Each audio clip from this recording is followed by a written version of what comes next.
Հարգելի պարոն նախարար, նախարարի տեղակալներ, պարոնայք գեներալներ, տիկնագեր պարոնայք սպաներ, կուրսանտներ, ենթասպաներ,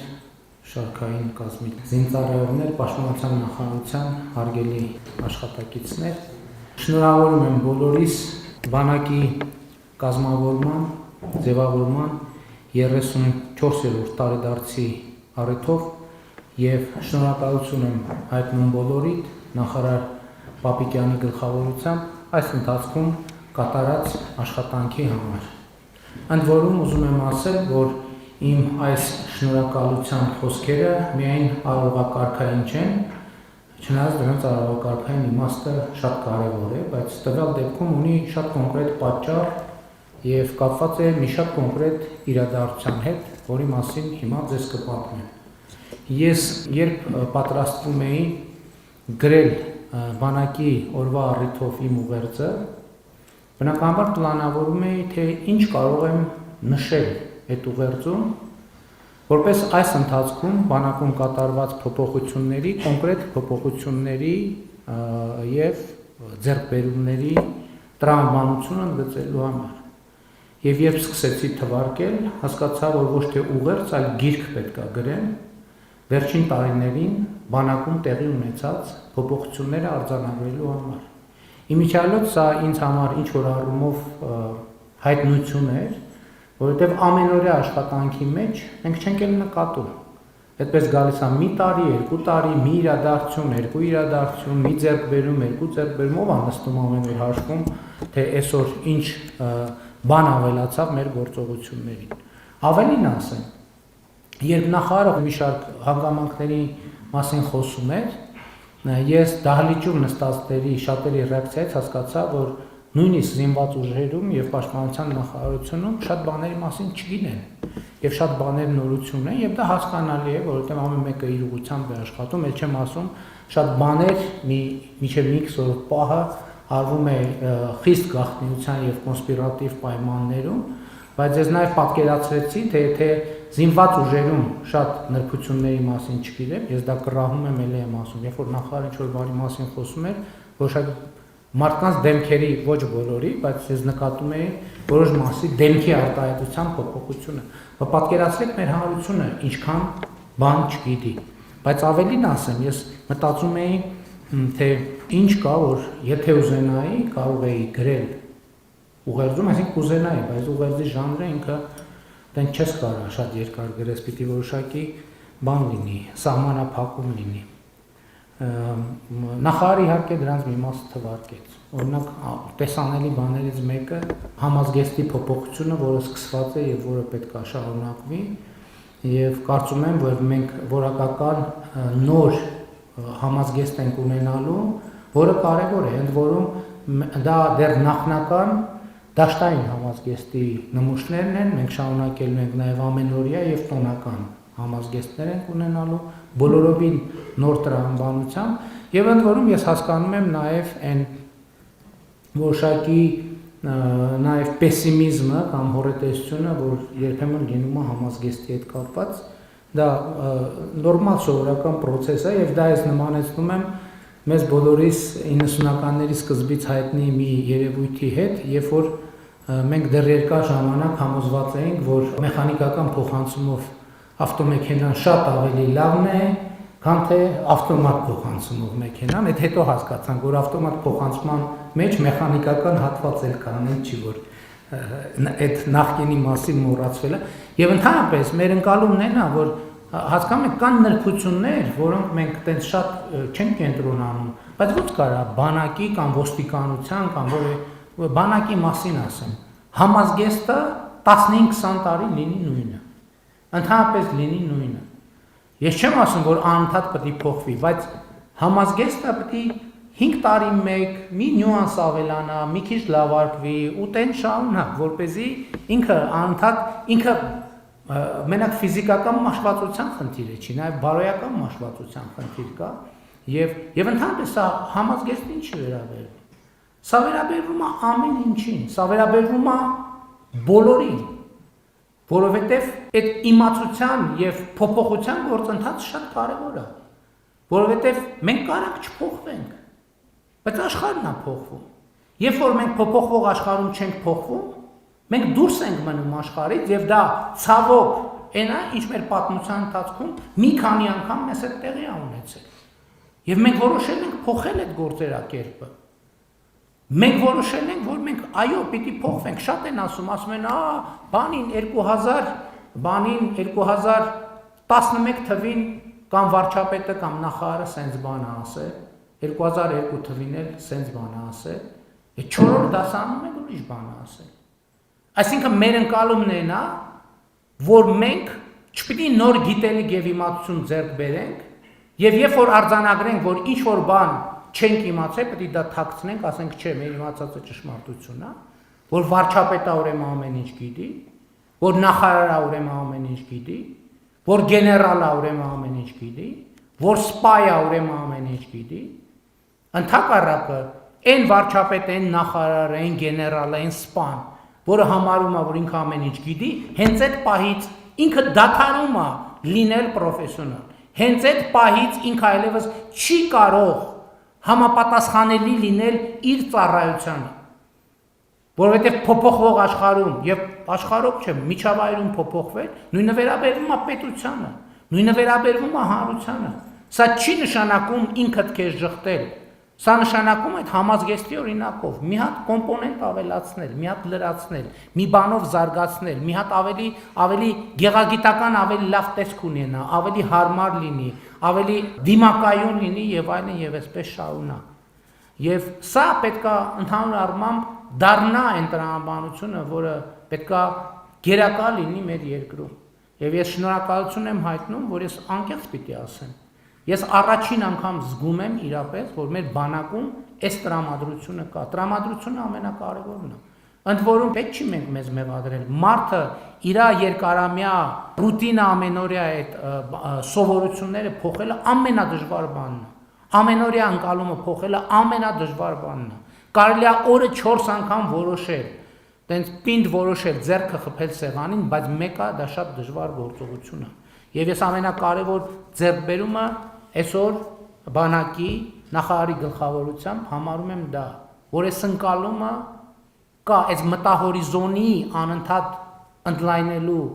անհրաժեշտությունը գիտակցված է եւ սա շատ կարևոր ձեռքբերում է։ Բայց հիմա էլի որ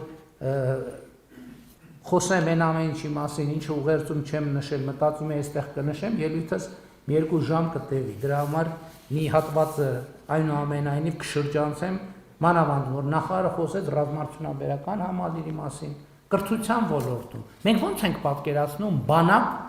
առանց կրթության։ Մենք ո՞նց ենք պատկերացնում բանակ, երբ որ մի իրավիճակ ենք ունեցել տարիներ, երբ որ Վազգեն Սարգսյանի անվան ռազմական ակադեմիայի դիմորդների թիվը շարունակաբար տարիներով նվազել է։ Մենք ասել ենք բանակը դա նշանակում է բանակի անկում։ Հաջորդ սերունդը Մոնթե Մելքոնյան վարժանը։ Մենք ո՞նց կարող ենք բանակ ունենալ, եթե ծառայության անբաժանելի մաս չի կրթությունը։ Այսօր մեր բանակում տասնյակ, հարյուրավոր զինծառայողներ լեզուներ են սովորում օտար, որովհետև զինծառայողը այդ թվում մենք պետք է ժամանակակից կրթական տեխնոլոգիաներին էլ հասանելիություն ունենանք։ Եվ այն սպառազինությունը, որ մենք ձեռք ենք բերել, միայն դա օգտագործելու համար լեզուների որոշակի իմացություն է պետք ունենալ։ Ստեղ այդ մեր ընկալումները պետք է փոխվեն, այդ ընկալումների փոփոխությունը, որովհետև հիմա մենք սպառազինություն ենք ձեռք բերել, որը կիրառելու, արդյունավետ կիրառելու համար կրթական որոշակի ցենզ է պետք։ Այդ կրթական ցենզից ներքև գտնվող ոչ մի զինծառայող այդ բանը, դա այդ ժամանակակից սպառազինությունը դա ընդամենը մետաղի ջարդոն է։ Մետաղի ջարդոն եւ ուղղակի հեշտ թիրախ։ Ոչ մի օգուտ չի տալու, ընդամենը զոհերի թիվն է ավելացնելու։ Դրա համար կրթությունը ամենակարևոր բանն է նաեւ այս տրամաբանության մեջ։ Եվ ես նոր որ փոփոխության մասին ասում եի, ես ուզում եմ այդ փոփոխությունը նաեւ այդ տրամաբանությամբ կիսվեմ ձեզ հետ իմ տպավորություններով, որովհետեւ ես ասում եմ այդ ճանապարհը D30-ից մինչև այն ինչ որ մենք հիմա ունենք։ Ընդ որում այդ ընկալում է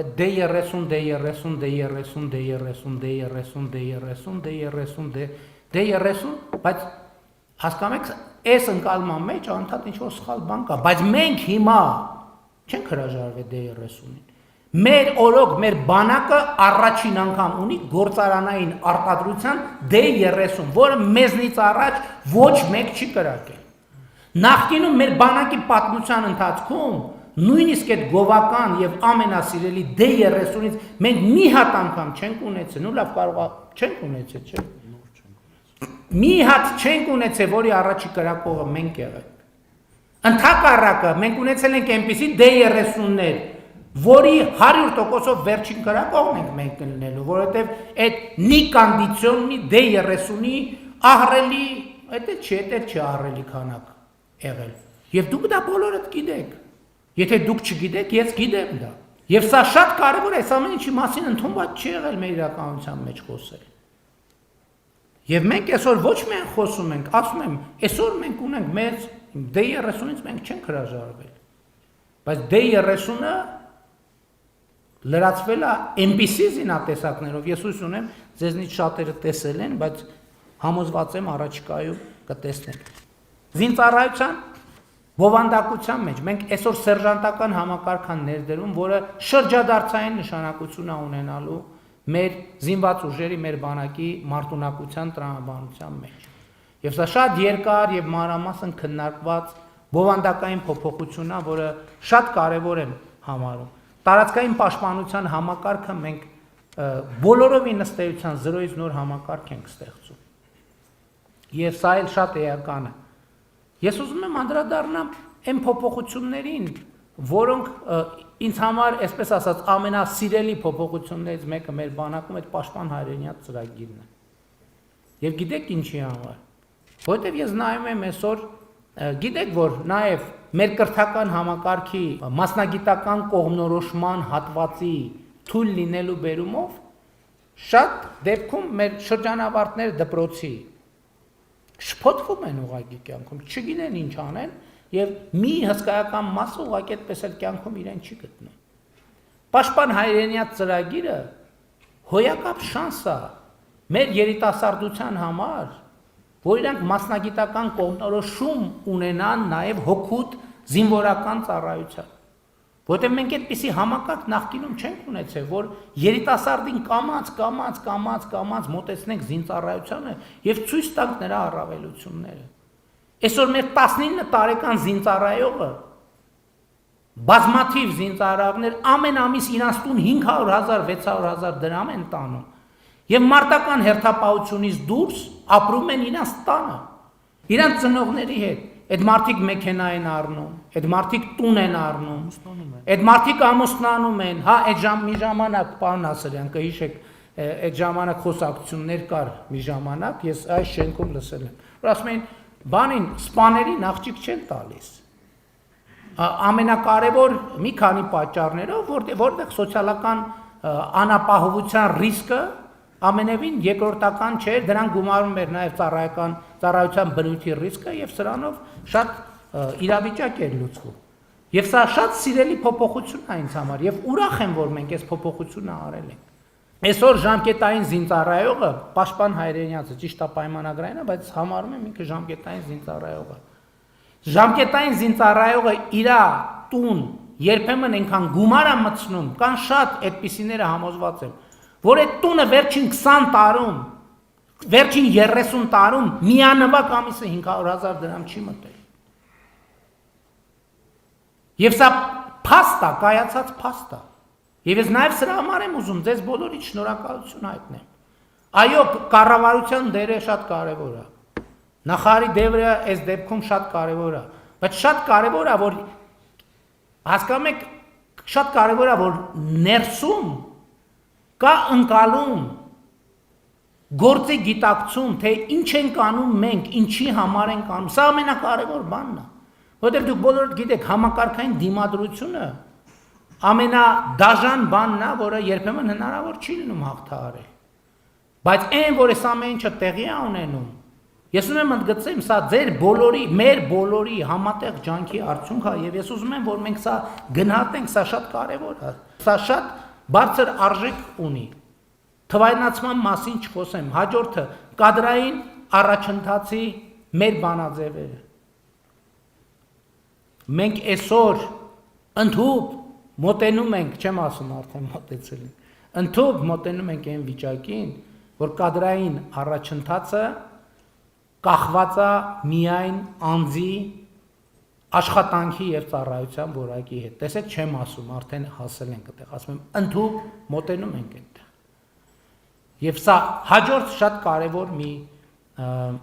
առանձնահատկությունն է, եւ այս ուղղություններով մեր աշխատանքը պետք է շարունակենք։ Բայց մի երկու կարևոր բան կա,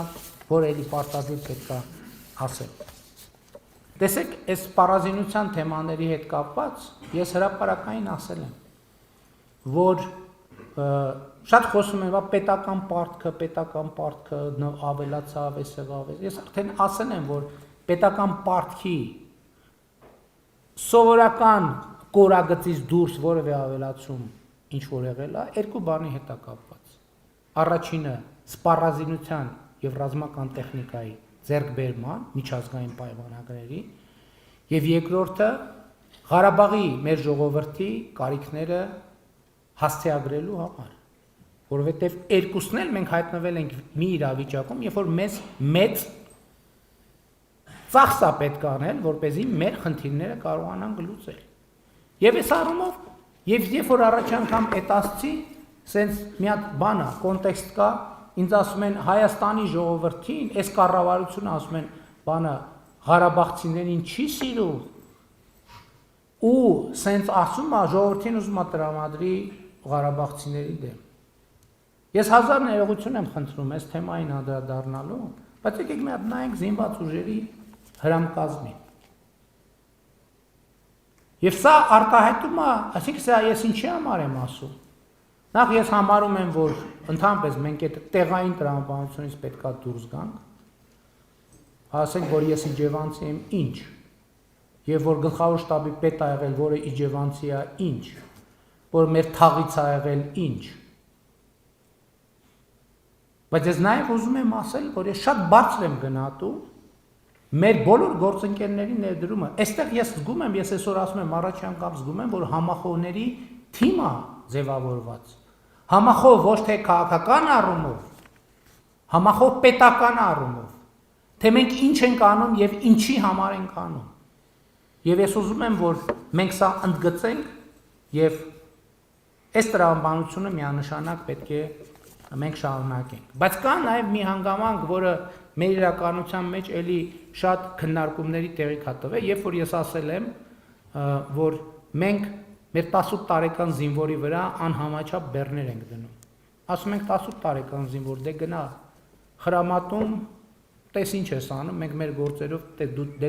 դու տես Կոսպայի հրամանատարի հետ տես ինչ ես անում, մենք կարևոր գործեր ունենք։ Մենք կգովանք, կենացդ կխմենք, Աստված չանի եւ այլն։ Եվ այդտեղից եկավ այն գիտակցությունը, որ չի կարելի անվտանգության ամբողջ հոգսը դնել բանակի վրա։ Եվ մեզ անվտանգության էլի D30-ից ոչ D30, մեզ ընկալման փոփոխություն է պետք։ Եվ մենք խնդիր դրեցինք, որ բանակը անվտանգության ապահովման առաջին մեխանիզմից իրան բանակի դիմաց նոր բուֆերներ ավելացնենք, որ բանակը առաջին էշելոնը չլինի անվտանգության։ Եվ մենք այսօր շատ բարդ ճանապարհով հասել ենք, բայց հիմա հարց տալիս մենք ինչ շարակարգեր ենք դրել բանակի դիմաց։ Առաջին շարակարգը դա լեգիտիմությունն է, հարգելի գործընկերներ։ Սա շատ կարևոր հանգամանք է, միջազգային լեգիտիմությունը, որովհետև ուրիշ բան է, երբ որ պետությունը եւ բանակը իր խնդրով հենված է միջազգային լեգիտիմության վրա, էլի եմ ասում, ոչ թե էմոցիոնալ, ոչ թե այլ միջազգային լեգիտիմության վրա, դա ուրիշ վիճակ է։ Երբ որ բանակը հիմնված չի միջազգային լեգիտիմության վրա, դա բոլորովին ուրիշ վիճակ է։ Ես այսօր իմ ուղերձում նշել էի, մենք այսօր սպառազինության մասին խոսում ենք, բայց հատ չի ծագում, բա ինչի է կառավարությունը, որ հիմա սենց ձեռքբերումներ ունի եւ ի ցույց է դնում, ինչի է նույն սպառազինության ձեռքբերումները չի արել 18 թվին, 19 թվին, 20 թվին, 21 թվին, 22 թվին։ Իսկ չեն կարել մի պատճառով։ ուզեցել ենք, բայց չենք կարողացել։ Որտեղ միջազգային գործընկերները մեզ ասել են, շատ միջազգային գործընկերներ մեզ ասել են, մենք չենք կարող ձեզ զենք վաճառել, կներեք, որտեղ մենք վստահ չենք, որ դուք մեզնից ձեռք բերած զենքը կիրառելու եք կամ տեղակայելու եք ձեր միջազգայինորեն ճանաչված տարածքի ներսում։ Մեզ հայտնի հանգամանքների բերումով։ Միակ մեր զենքի աղբյուրը, միակն ու առանձին բացառություններ եղել են, շատ փոքր առանձին բացառություններ։ Եղել է հապկի տարածաշրջանը, այն էլ մեր իմացած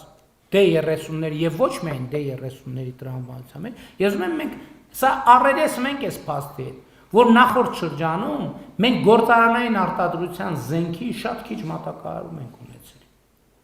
Բայց 2022 թվականի դրությամբ մենք նույնիսկ 100 միլիոնավոր դոլարներ ունենք փոխանցած պայմանագրերով, զենքի մեր մատակարարումները չեր արվում։ Իսկ մյուս տեղերում մեզ նաև երկրորդ հիմնավորում որ բերվում էր մեզ զենքի գործարքներից չանելու համար, այդ Հավաքական անվտանգության պայմանագրի կազմակերպության անդամ լինելն էր Հայաստանի Հանրապետության։ Իսկ իմ ասած մատակարարումների չանելուն զուգահեռ նաև Հավաքական անվտանգության պայմանագրի կազմակերպությունը ակնհայտորեն չէր կատարում իր պայմանագրային պարտավորությունները մեր նկատմամբ։ Եվ այն փոփոխությունները, որ այսօր բանակում հնարավոր է, երկու որոշման արդյունքում ա եղել։ Ես ուզում եմ մենք բոլորս սա շատ հստակ գիտակցենք։ Առաջին 2022 թվականի հոկտեմբերի 6-ի պայմանավորվածությունները, որով մենք հայտարարել ենք, որ հենվելու ենք մեր միջազգային լեգիտիմության տրամաբանության վրա, եւ երկրորդ հավաքական անվտանգության պայմանագրի կազմակերպության անդամությունը սառեցնելը։ Եթե այդ երկու որոշումները չկայացվեր, հարգելի ներկաներ, մենք այս նշած բանակի բարեփոխումներից որևէ մեկը անելու հնարավորություն եւ առավել եւս ժամանակ չէինք ունենալու։ Բայց կարող եմ ավելին ասել։ Կարող է մենք նույնիսկ այսօր պետություն չունենայինք։ Եվ մենք այս փաստը շատ ուղիղ պետքա արձանագրենք։ Ընդ որում հանկարծ տպավորություն չլինի, դες պետություն չունենալու ռիսկը ձևավորվել է 2018 թվականի հեղափոխությունից հետո։ Ես այսօր իմ ուղերձում ասում եմ, որ 2022 թվականի օգոստոս-սեպտեմբերի դրությամբ ինձ համար ակնհայտ է եղել, որ կա որոշում Հայաստանի պետականությունը առնվազն դե ֆակտո վերացնել։ Բայց այդ որոշումը չի կայացվել 2018-ից հետո։ Այդ որոշումը կայացնելու շատ կոնկրետ ամսաթիվ կա։ Եվ դուք կարող եք տեսնել Ղարաբաղի հարցի բանակցությունների փաթեթները հրապարակված են։ Գնացեք եւ ուշադիր կարդացեք 2016 թվականի հունվարի, 2016 թվականի հուլիսի, 2016 թվականի օգոստոսի փաստաթղթերը։ Գնացեք եւ ուշադիր կարդացեք որոշ նամակագրություններ, որը մենք հրապարակել ենք։ Եվ սա շատ կարևոր արձանագրում է, որ մենք միջազգային լեգիտիմությունը դրել ենք բանակից առաջ, որպեսզի բանակի ֆունկցիոնալ անվտանգության համակարգում, այսինքն կարգաթիվը փոխենք։ Հաջորդը, բայց մենք չենք բավարարվում սրանով։ Հաջորդը փոխկապվածությունն է այն շարակարգը, որով պետքա ապահովի արտաքին անվտանգությունը, ինչ նկատի ունեմ։ Արտաքին աշխարհի հետ հարաբերությունների այնպիսի մի միջավայր, որ երկիրը դառնա գլոբալ մատակարարումների շղթայի տնտեսական շրջանառության այնքան կարևոր մաս, որի անվտանգությունն ու կայունությունը կարևոր դառնան բազմաթիվ այդ թվում հարևան երկրների եւ գերտերությունների համար։ Եվ ընդհակառակը, որի անկայունությունը որպես սպառնալիք ընկալվի տարածաշրջանի եւ միջազգային հանրության կողմից։ Խաղաղության խաչմերուկ նախագիծը եւ սրանից բխող տրիպ նախագիծը, որոնց իրականացման արդյունքում Հայաստանի Հանրապետության տարածքով ապրանքներ կհոսեն արևելքից արևմուտք, հյուսիսից հարավ, նման հնարավորություն են ստեղծում մեր երկրի համար եւ մենք հենվում ենք ու հենվելու ենք ռազմավարական այս ընկալման վրա։ Ես ուզում եմ մեզ նրբությունը մենք ճիշտ հասկանանք։ Օրինակ շատ են խոսում, ասում են, անվտանգության երաշխիք։ Հարգելի գործընկերներ, էս անվտանգության երաշխիք։ Երբ որ աշխարհի ապրանքների մի X%, այդ գծից վերև X%, երբ որ ապրանքները սկսում են քո երկրով հոսել, արևելքից արևմուտք եւ հյուսիսից հարավ, դա դառնում է անվտանգային երաշխիք, որովհետեւ աշխարհում այնքան շատանում են այն ուժերը եւ պետությունները, որոնց պետքա որ իրենց ապրանքների մատակարարումների շղթաները չընդհատվեն եւ տրիպ նախագիծը, որը մենք իրագործելու ենք առաջիկայում, հենց այդ երաշխիքն է։ Երաշխիքը այն չի, որ տանկ կամ զինվորը, հենա տեսանք տանկ ու զինվորը կանգնած էին։ Եվ ինչ, եւ դրանից մեր անվտանգության մակարդակը ավելի լավացավ,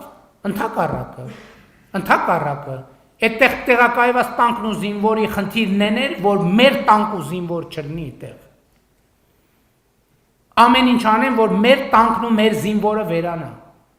Այսինքն Հայաստանի Հանրապետությունը վերանա։ Հաջորդ շարակարգը այդ երկարաժամկետ կանխատեսելիությունն է։ Ես ուզում եմ այս հանգամանքները մենք շատ լրջորեն գնահատենք։ Եվ իրական Հայաստանի գաղափարախոսությունը հենց սրա համար է եւ սրա մասին է։ Գիտեք ինչ, դուք մեր միջավայրը գիտեք։ Եթե մենք մեր պետության համար առաջին հերթին երկարաժամկետ կանխատեսելիություն չապահովենք եւ մեր միջավայրում եւ գլոբալ աշխարհում թողենք տպավորություն, որտեղ հիմի մի քիչ տենց բան վիճակ կա, հիմի մենք առիթից օգտվում ենք, ուժեղանում ենք, Էսա միջև մի X կետը կուժեղանանք, կտենակ ձեզ ինչ կանենք։ Եթե մեր սոցիալ հոգեբանական, քաղաքական ենթատեքստում այսպիսի բան կա, ոչ մեկ մեզ չի թողի ուժեղանա։ Ով է միամիտ։ Իրական Հայաստանի գաղափարախոսությունը դրա համար է, որ մենք ասում ենք Հայաստանի Հանրապետությունը 29743 քառակուսի կիլոմետր տարածք է, եւ այդ տարածքը պետություն է, որի խնդիրը իր քաղաքացիների անվտանգությունը եւ բարեկեցությունը ապահովել է իր միջազգայինորեն ճանաչված տարածքում։ Մի միլիմետր շեղում եղավ այս ամեն ինչից, այս ինչ որ բանակի մասին մենք խոսում ենք, նախ կանգնելու է եւ հետո էլի վերադառնալու ենք նիկանդիցիոնի D30-ի դարաշրջանին, սրանից բխող բոլոր հետևանքներով։ Եվ ի վերջո ամենակարևոր, ես հիմա կարճ եմ թվարկում, ամենակարևոր շարակարգը անվտանգության այդ խաղաղությունն է։ Չկա ավելի հուսալի երաշխիք, քան խաղաղությունը։ Եվ մենք այսօր դժվար, ծանր որոշումներով կառուցում ենք խաղաղություն։ Ես ուզում եմ մենք բոլորս մտքով վերադառնանք 2024 թվականի գարուն ամառ աշուն։ Եվ հիշենք Իջևանը իմ ծննդավայրն է, եւ ըստ էության խոսքը մասամբ հիմնականում կամ ամենաէմոցիոնալ կետը Իջևան խոշորացված համայնքում տեղի ունեցող սահմանազատման գործընթացն էր։ Բայց եթե այն ժամանակ դա մեզ համար ամենամեծ խոցելիությունն էր, մենք այսօր մարդկանց ես ինքս ուղեկցում եմ, խնդրում եմ, ասում եմ եկեք գնանք տեսնենք թե արդյունքում ինչ է ստացվել։ Եկեք գնանք տեսնենք ով է ճիշտ ասում ապագա իրականության մասին, մենք, թե նրանք, ովքեր կործանում էին կանխատեսում։ Խաղաղության ճանապարհը հեշտ չի լինելու, բայց մենք պետք է շարունակենք այդ ճանապարհը եւ նաեւ այստեղ բանակի եւ զինված ուժերի շատ սկզբունքային դիրքորոշումը, այսինքն դիրքորոշումը որն է, որ ինքը կենտրոնացած է իր աշխատանքի վրա։ Այս շատ կարևոր բան է։ Որովհետև անկախ խաղաղությունից, անկախ ինչպիսի, ինչքան հուսալի կլինի խաղաղությունը, մենք պետք է ունենանք ուժեղ եւ պաշտպանունակ բանակ, որովհետև ցանկացած երկիր, ով չունի ուժեղ եւ պաշտպանունակ բանակ, ինքը գայթակղություն է բոլորի համար։ Բանակի բացակայությունը, ուժեղ եւ պաշտպանունակ բանակի բացակայությունը գայթակղություն է, որ ագրեսիայի գայթակղություն է։ Եվ հետեւաբար Հայաստանի Հանրապետության առաջնային օրակարգում միշտ պետք է լինի ուժեղ եւ պաշտպանունակ բանակի գոյությունը, շարունակական զարգացումը բանակի այն սկզբունքների շրջանակներում եւ այն սկզբունքների հիման վրա, որի մասին ես նշեցի։ Հարգելի պարոն նախարար, նախարարի հարգելի տեղակալներ, պարոնայք գեներալներ, տիկնայք եւ պարոնայք սպաներ, ենթասպաներ, սերժանտներ, շարքային կազմի զինծառայողներ, պաշտպանության նախարարության հարգելի աշխատողներ, կրկին ուզում եմ շնորհավորել բոլորիս բանակի 34-րդ տարեդարձի առիթով, կրկին ուզում եմ շնորհակալություն հայտնել բոլորիդ կատարված ահռելի աշխատանքի համար եւ ուզում եմ իմ գոհունակությունը արտահայտել այն իրավիճակով, որը մենք ունենք այսօր Հայաստանի Հանրապետության բանակում, ոչ թե պատճառով, որ մենք հասել ենք մեր ուզած կետին, այլ պատճառով, որ միանշանակ եւ աներկբա մենք գնում ենք ճիշտ ճանապարհով եւ վերջին տարիներին, գիտեք, ինչ շատ ուղղություններով պետք է ուղիղ ասել, պարզապես անհնարը արվել է, անհնարը դարձել է իրականություն եւ սա չափազանց կարևոր ձեռքբերում է, շնորհակալ եմ։